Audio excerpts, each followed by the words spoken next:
Now we're going to characterize positive operators.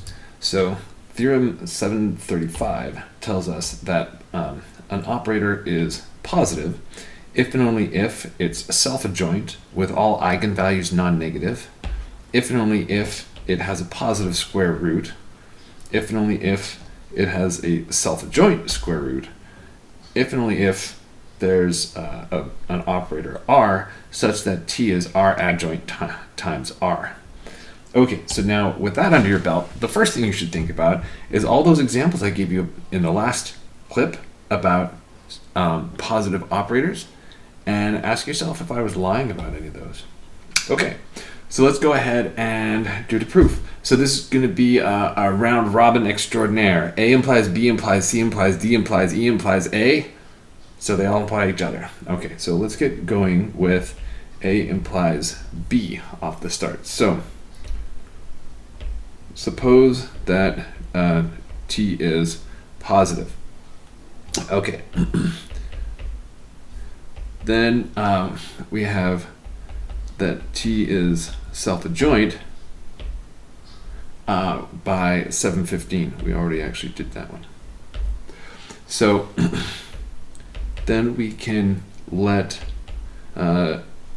TV be lambda V. So in other words, let V be an eigenvector of T with corresponding eigenvalue lambda. Then we have to check that it is that the eigenvalue is non-negative. So 0 is less than or equal to TV against V, whoops, in the inner product by the definition of positivity. But then if we use the eigenproperty, then we have that this is lambda V, V. And then we can use the linearity of the inner product, pull out the lambda, and we have lambda times norm V squared. And so since V is an eigenvector, we know that the norm is not equal to 0. So then that means that lambda has to be non-negative.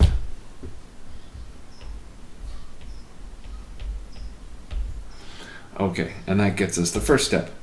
So now for the second step, we're going to show that B implies C. So for this one, if we have a self-adjoint operator with non-negative eigenvalues, then since it's self-adjoint, we can invoke the spectral theorem. And we know that we have an ONB of eigenvalues of T. And so this is E1 through En. And we know that T Ek is lambda K Ek because they're eigenvalues. And then by hypothesis, we also know that the eigenvalues are non-negative. Okay, so now since all of those lambdas are non-negative, we can define an operator R in terms of the ONB, right? All you have to do to define an operator is define it on a basis and then extend by linearity.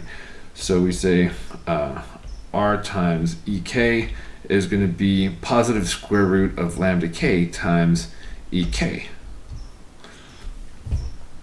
Okay, so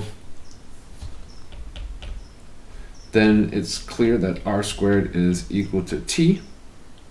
And also we have that R times a vector V is going to be, let's see, so we're going to take V now and express it in terms of the eigenbasis. So Cj, Ej,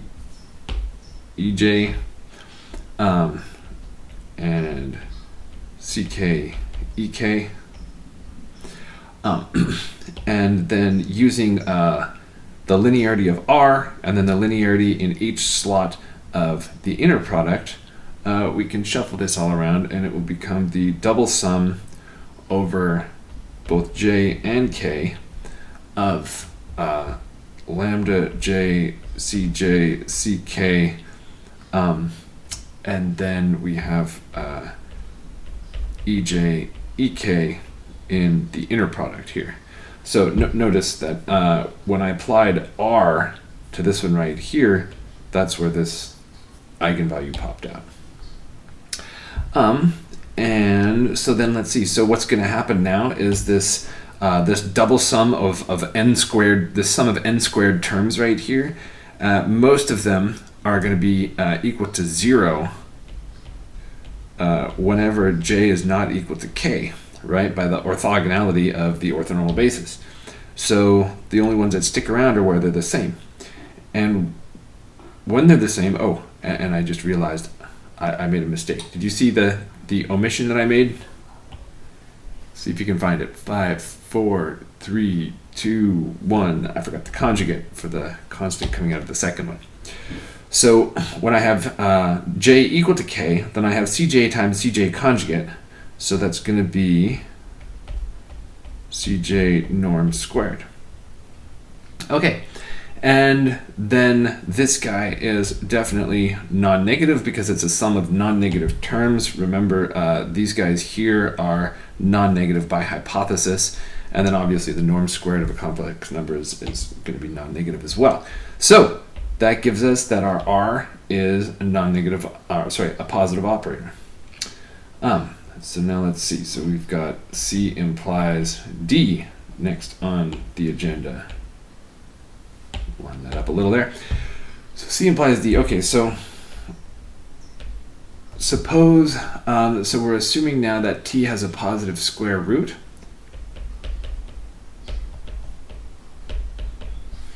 So we assume that it's got a positive square root. Now, the fact that R is positive, this implies in particular that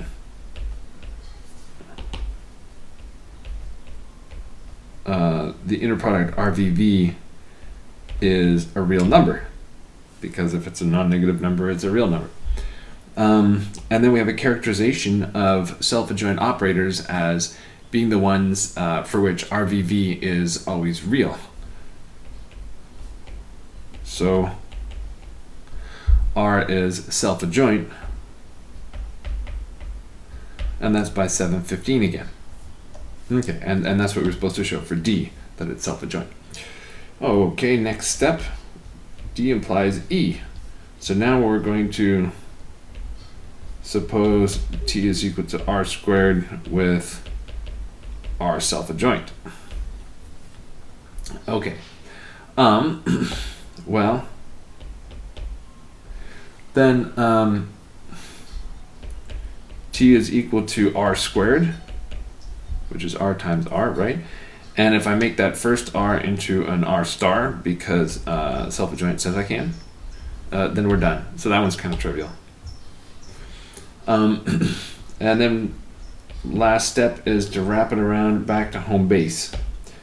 So let's suppose that T is equal to R star R. All right. And now A says that T is a positive operator. So we need to check that TVV in the inner product is non-negative. So from our formula, this is R star RV V. And then moving the adjoint across, this becomes RV RV. But then that's just the norm squared of RV, which is always non-negative. And we are done with that nice, long, and very useful theorem.